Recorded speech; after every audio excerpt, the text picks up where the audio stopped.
Welcome back, D-traders. The markets are at 6s and 7s. This is how market quotes look now. Frenzied volatility continues to rage on the charts of the main asset classes, and the money flows are rushing from one trading instrument to another at a breakneck speed. The main reason for such turbulence is the crippling banking system. The big question is how central banks will act if commercial banks collapse. On a Tuesday, US stock indexes recovered as inflation data came in line with the expectations. Meanwhile, there are hopes that the Fed is more likely to refrain from rate hikes in the near future. The Dow Jones Industrial Average managed to recoup its previous losses by the closing bell, gaining 336 points or 1.06%. The Nasdaq index became the top gainer, adding 2.14%. The S&P 500 index rose by an impressive 1.68% and closed at 3,920 points.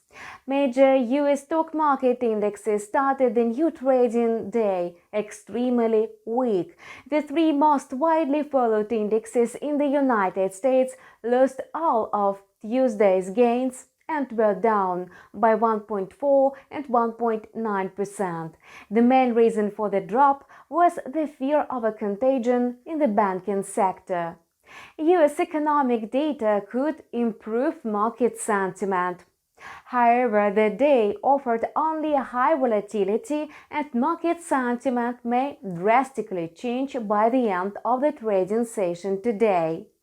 Taking into account the current background, the S&P 500 index is likely to trade within a wide trading range of 3,790 and 3,970 points. On Tuesday, financial company stocks recouped some of their losses, with the S&P 500 Banks Index recovering from its sharpest one-day sell-off since June 2020. Fears of financial contagion faded on Tuesday when US President Joe Biden and other global politicians pledged to contain the crisis. The U.S. Department of Labor's inflation report showed that consumer prices fell in February, mostly in line with the market expectations, and the general and the core indicators posted long-awaited year-over-year declines. Nevertheless, inflation is well above the central bank's target of 2%. Signs of a weakening economy, along with the concerns about the regional banks, have increased the chances that the Federal Reserve will raise the key interest rate by 25 basis points on March 22. Currently, financial markets are forecasting a 25 basis point rate hike with a 74.5% probability.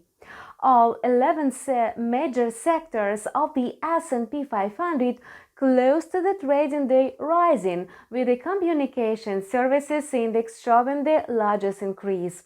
Shares of First Republic Bank and Western Alliance Bancorp jumped by 27 and 14% respectively, recovering from declines seen in the previous session. Meta announced 10,000 job cuts in its second round of layoffs. Its stock rose by 7.3%.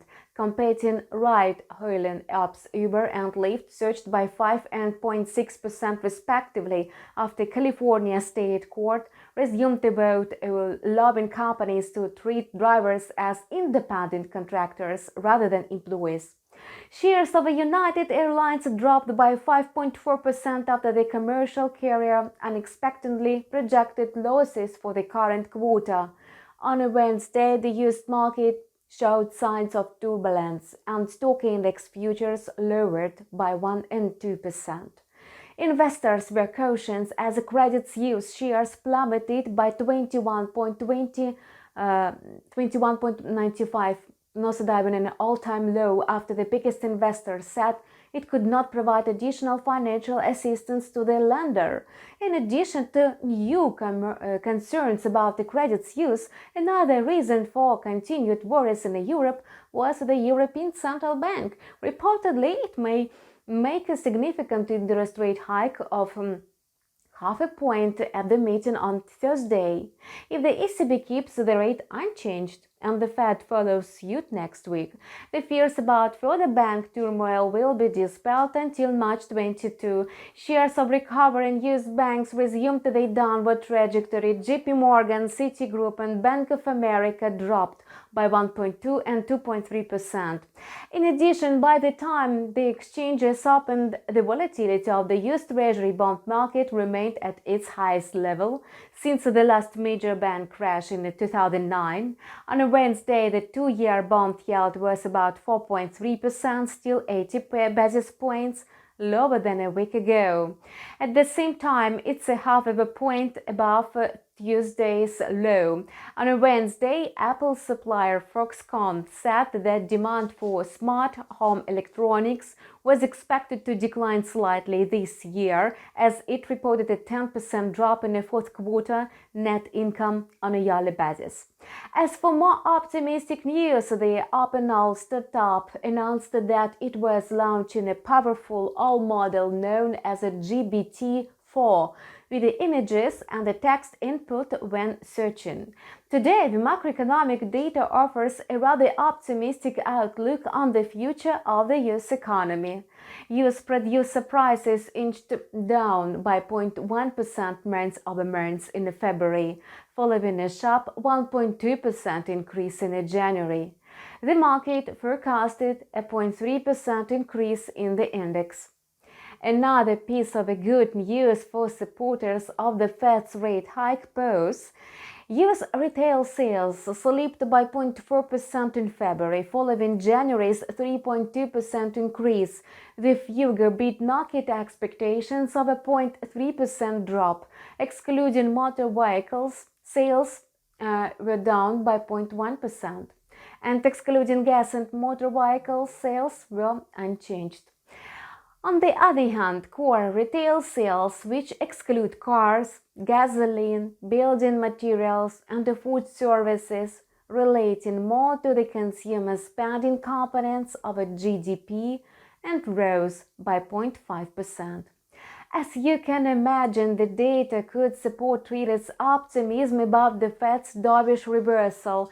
It may do so if there is some encouraging news about the stabilization of the banks and financial system. Until the fear of a collapse eases, it will be hard for indexes to rise. Today, forex has been as volatile as the stock market. The main rivals of the US dollar experienced a big sell-off. It spurred an increase in the greenback. The latter jumped by 1.17% in intraday trading. It's likely to move in the range of 104.20 and 105.20. Its rise was bolstered by a sharp fall in the euro and the pound sterling after the shares of the Credit Suisse plummeted to a new low.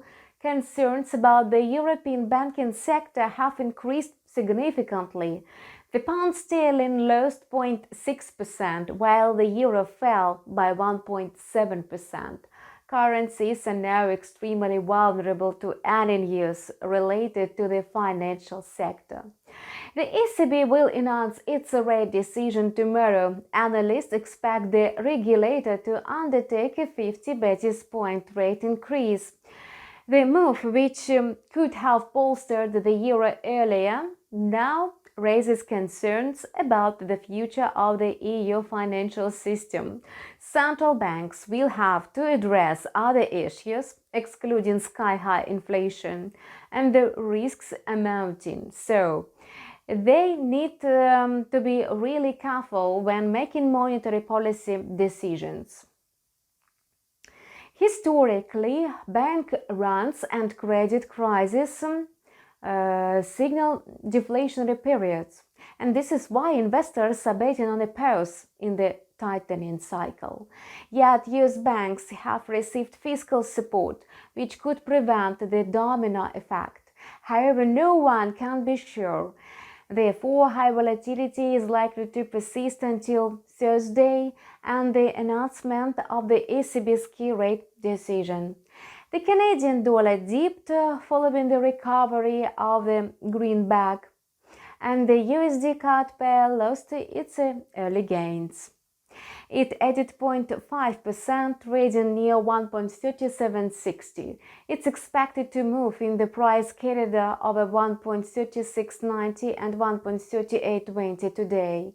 The loonie has been trying really hard to retain an upward movement since the start of the week. However, it's unable to climb higher due to a stronger US dollar. Apart from that, oil prices dropped by more than 4% on Tuesday. They dipped lower on a Wednesday amid news about credit's use. Fears of another collapse have undermined optimism fueled by positive economic news from China. Over the day, oil futures decreased by 1%. Closer to the opening of the American market, oil prices fell sharply again. And the Brent crude plunged by another 4.16% to $74.19 per barrel, and WTI crude oil futures lost 4.4%, dropping to a low of January 2022. Curiously enough, the crypto market remains unaffected by the headwinds in the banking sector.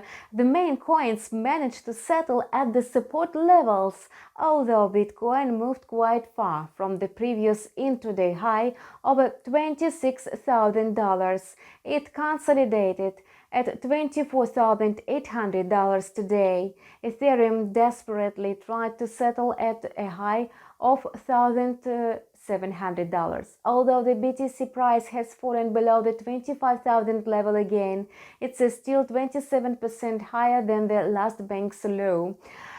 Moreover, technical indicators point to bullish momentum. It seems that crypto traders choose top coins and partly wait for the Fed to take a softer stance. They are also ignoring the dismal prospects of the financial system. Perhaps this is why strategy as the woes of a classic assets makes market participants seek shelter in alternative ones.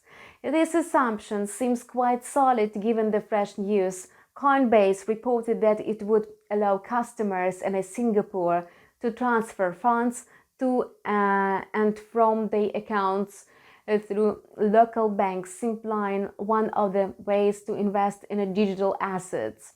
Transfers in Singapore dollars are carried out by Standard Chartered and are not subject to commission. Previously, users could only buy cryptocurrencies using a Visa or MasterCard, as well as transfer cryptocurrencies to and from the Coinbase account. As for the short-term prospects of a Bitcoin, it has stabilized near $24,800. It consolidates at this level. It could hit $25,300 and $26,000. Alternatively, it may test again the levels of $24,500 and $23,700. That's all for now. We hope our video review will help you to manage your risks more effectively and open only profitable trades. See you tomorrow!